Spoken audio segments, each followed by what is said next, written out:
Assalamu alaikum malam. Wa alaikum salam. An wuni kalau? Lafiya da wallahi. Wallahi tun da nake ban taɓa kallon zan kaɗe ɗan kyakkyawan saurayi irin ka ba. Wallahi da gaske. Da gaske? Wallahi. Nace ya sunan ka ba? Sunana Abdul. Ni kuma sunana Maryam. Allah sarki Maryam. A ina ke da zama? A unguwar sarki. Na unguwar sarki? Eh. Ni kuma a nan shutiran nake gidanmu na can ba. Okay. Sannan Maryam kuma kin haɗu wallahi. Ni ba taɓa tunanin kyakkyawan mace kamar ke ba ma za ta iya zuwa sai tana so na. Ayya. Allah sarki. Wallahi.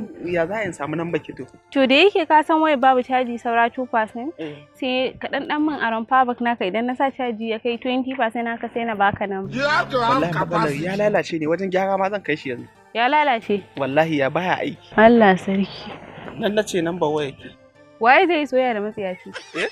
Bari ka ji dalilin da yasa na biyo kama wallahi na yi tunanin power bank naka yana cike da caji ne inda muke fama da matsalar wuta.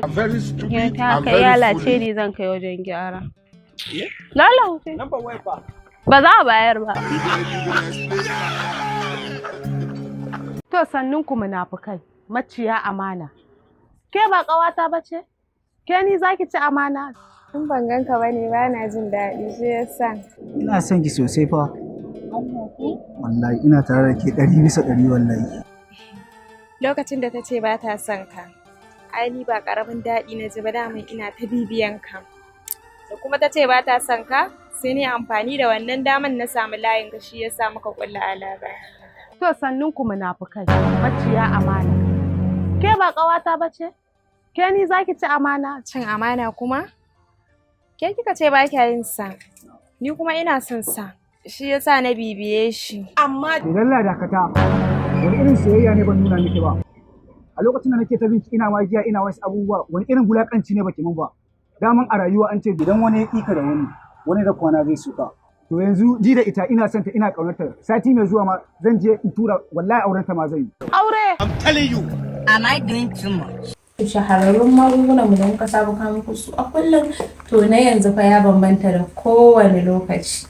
Mun kawo alawa na maza sannan muna da manpower mai suna biji-biji sannan kuma akwai maganin basir maganin sanyi sannan akwai maganin ulcer akwai maganin hawan jini typhoid malaria ciwon siga sannan muna da magani da ya shafi mata matsalan mata da sauransu duk mai bukatan wannan maganin zan saka nan ba jikin wannan bidiyon sannan idan ka san ba siyan magani za ka yi ba kaka kira mu don girman Allah kaka kira mu sannan kuma kaka mana magana a WhatsApp sannan sai ka tura kuɗi muke tura ma magani a duk inda kake.